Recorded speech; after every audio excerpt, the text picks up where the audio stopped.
What's up, Hokie fans? This is Coach Mike Holmes, contributor with the Sons of Saturday, and this is the Hokie hitter of the week for the Boston College game. Virginia Tech Hokies had their best performance of the season from top to bottom, offense, defense, special teams against Boston College this past week up in Chestnut Hill. The defense came out and although they struggled early to stop the run, made very, very quick in-game adjustments. Coach Marv and his staff did a phenomenal job of kind of retooling their defensive approach midway through the first quarter and pretty much shut Castellanos, their quarterback for Boston College, shut him down for a majority of the game. It was unfortunate for them. They had a whole bunch of running backs hurt, and that running back that they had, number 20, ran hard, but the defense were able to stop him. We had a onside kick, successful. Kind of snuck that in there in the first half on special teams. John Love looked good on special teams. Peter Moore, as outstanding as always. But what we are here to look at this week in this game is some of the stuff we did on offense. So with our offensive game plan for the past few weeks, Virginia Tech Hokies have really been married and adapted this outside run scheme, outside zone scheme. And we've seen some mix and matches and some new things with it. We've seen them do basically just a straight outside zone toss. We've seen we've seen a stretch play out of the shotgun. We've seen the mix in of a quarterback counter with this outside zone. So we've seen a lot of different variations of the same play this week. Last week against Louisville, we kind of went away from it a little bit. Tootin only got a couple handfuls carries. It wasn't a very and granted, Virginia Tech only ran, I think, 40-something plays overall last week. So it wasn't a very good dominating performance from that perspective. But what they came back to this week, the Hokies went back to what has worked for that offense ever since the Pitt game, which was outside zone, quarterback counter, mixing in some inside zone and outside zone, trying to keep the defense on their toes and mixing in just enough pass, just enough play action to keep the defense honest on the back end where the defensive linemen just couldn't pin their ears back and go for it. A couple of things that we were going to go over this week, a couple of plays we want to look at that kind of relate to that. So that outside toss to with the quarterback counter, it was run to its absolute perfection in the second quarter on one of Kyron Jones's long runs to actually set up the second play we're going to talk about, which was using the motion back into the formation to let Jalen Lane get downfield and score. It was actually a mirror of the same exact play where Bashal Tootin scored against Pittsburgh, kind of using that cheetah motion that Miami has used a bunch this year, where you bring somebody back behind the formation and then wheel them right back out. So let's go ahead and take a peek at why this initial play that we're going to talk about was so successful. So it's in the second quarter. Virginia Tech already has a lead, but we want to keep our foot on the gas at this point. We don't want to let Boston College feel like they have any type of breathing room. We don't want to make them feel like they could inch their way back into the game. So we got to keep our foot on their throat, and we got to keep the pressure on them. So let's take a peek at what we have here on this particular play. It sets up, the way the defense lines up sets so perfectly for Kyron Jones to make this read. It's almost too easy at this point. At this point in the game, though, we've run the outside zone a handful of times in each direction. Left or right, didn't really matter. We were having success getting the ball to the outside. And so what happens with a defense when an offense is having success with a certain play is that the players try to cheat it. They want to try to do whatever they can. We are not going to let this play beat us anymore. We're going to sell out on this, and we're going to stop this particular play. So on this play, I believe it's a second down. You'll see in this lineup here, and one thing I always like to do, and it kind of helps you kind of figure out what the quarterback is thinking. If you draw a line right down the middle of the field, and you just look at the number of players on each side of the field. So right here on the defensive side, you have 1, 2, 3, 4, 5, 6. Okay, and if you notice on this side, there's only 1, 2, 3, 4, 5. Kyron Drones knows the play. He knows on this particular play, we're actually about to pull two of these guys, these jokers on this side, and we're going to pull in where we've got extra blockers on this side. So we're actually going to be able to have 1, 2, 3, 4, 5, 6, 7 blockers for 5 people out here. So it allows the read is pretty much made for him in a lot of these situations. And, this is what offensive coordinators a lot of times are looking for. They're actually looking to split the field in half and see where they have a numbers advantage. For some play callers, it can be that simple. So when you see us get up to the line and we do a dummy snap count and we check to the sideline, we're looking at seeing how the defense is going to line up for this formation. We may have 2 plays called where it's one to the right, one to the left.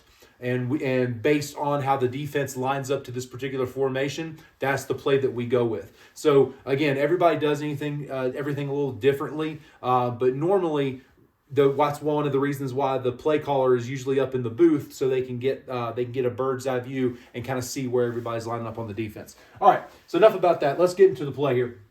So it's a phenomenal play design for this particular alignment, and Boston College really does themselves a disservice by having the play set up this way. So it really starts with Daquan Wright. Played a phenomenal ball game, Daquan Wright did. Great, made that one-handed catch early in the game, but also has really tremendously improved in his blocking from week 1 this year on.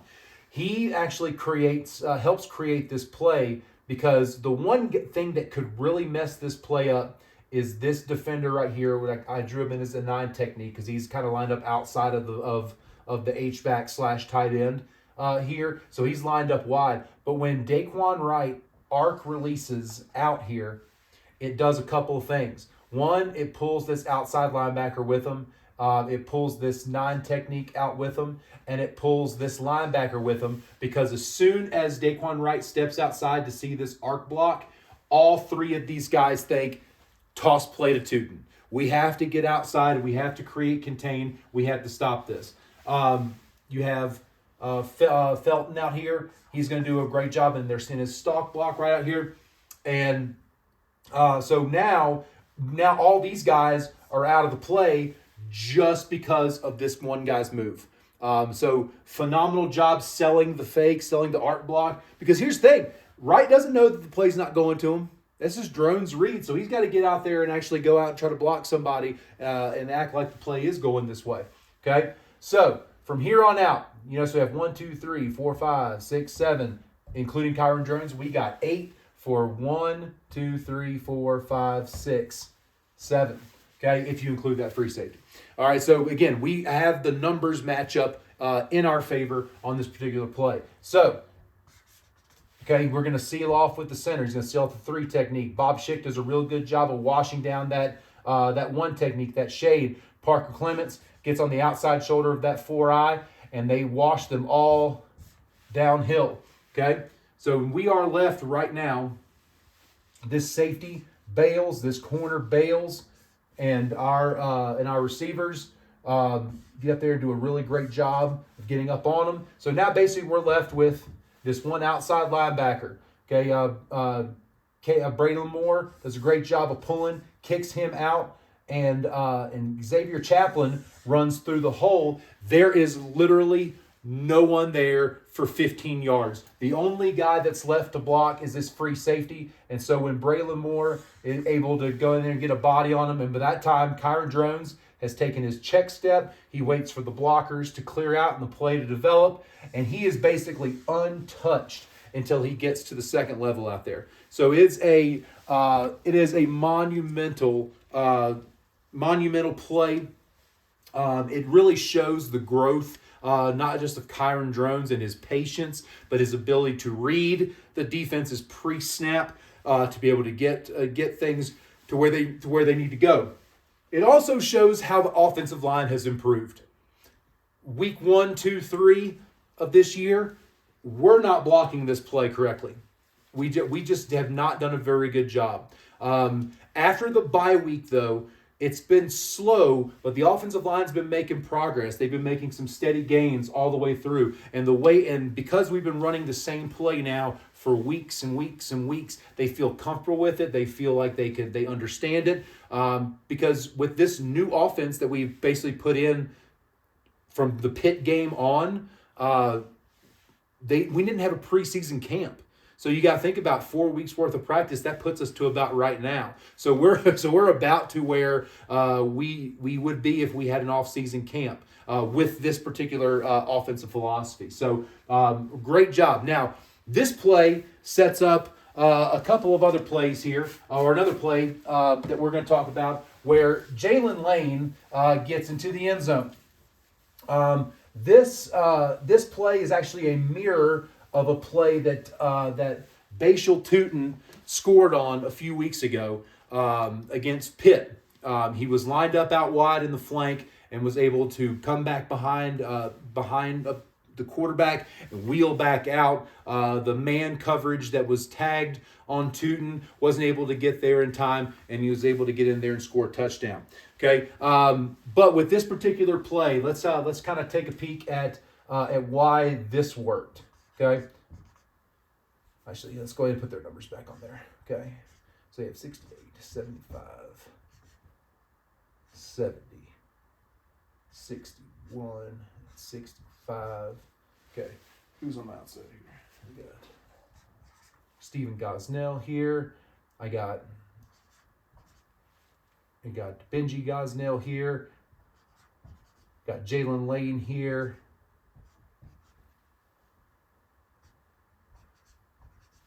Now, you might notice something.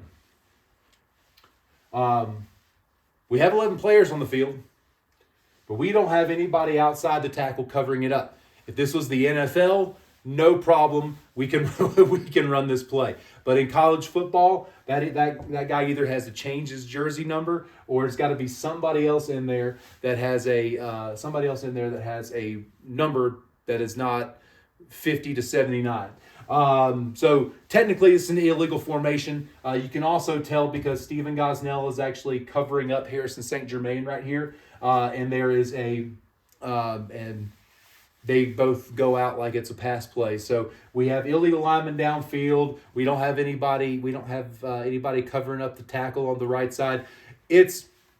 I don't know how the officials missed it, but I'm glad they did because we ended up scoring a touchdown on it. All right, so let's look and see how the defense lined up against this. All right, so you got your corner over top of Gosnell. Number 24, who's going to be in here over top of Jalen Lane. You got your outside linebacker here. You're going to have a 5 technique lined up here. You got two twos here. You have a 5 technique to the outside. You got 2 linebackers here at 30s. And you have your free safety playing high. And then you got your strong safety is going to be down here because there's 2 tight ends right here as well. So this particular setup, this particular alignment, again, you can kind of look a little bit at the numbers here. The numbers might trick you a little bit. Okay, so they see Tootin with drones back here, and they see the tight end and the H-back motioning over here. They think, okay, they're overloading this side. This might be a toss sweep. This might be something else along those lines. But bottom line is, we had to stop 33 because he's been eating our lunch all day long. Okay, so how does this motion work, and how does it take these players out of the game? So as soon as Lane goes back behind the line of scrimmage, 24.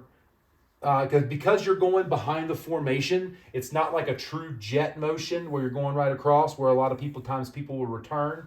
Okay, this is an orbit motion behind the entire play. So you're looking at this orbit motion and you're thinking to yourself, okay, he's going all the way around. So I got to be prepared for that. And so 24 actually goes behind the linebacker depth, and as soon as he clears the center here, this is when Drone snaps the ball.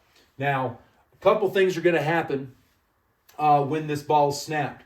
Number one, Tootin does not go to the outside. He steps in and takes this fake to the inside A gap like they're running inside zone. So this does a couple of very important things. Number one, this free safety, these two linebackers, they instantly fit their run gaps. Okay, this strong safety, boom, instantly goes in to fit his run gaps. They think it's an inside zone run. Okay, got him in the wrong place here. So Benji Gosnell does a great job of getting a wash on this outside linebacker. Okay, and Steven Gosnell does a really great job of influence stepping to the corner and then going back and sealing off any traffic coming from the inside. We are going to trust our athlete, number 83 here, to beat this corner one-on-one to the goal line. Okay? So we're going to try to block off and wall off traffic. Everybody else on line of scrimmage, they're all blocking back against the grain here.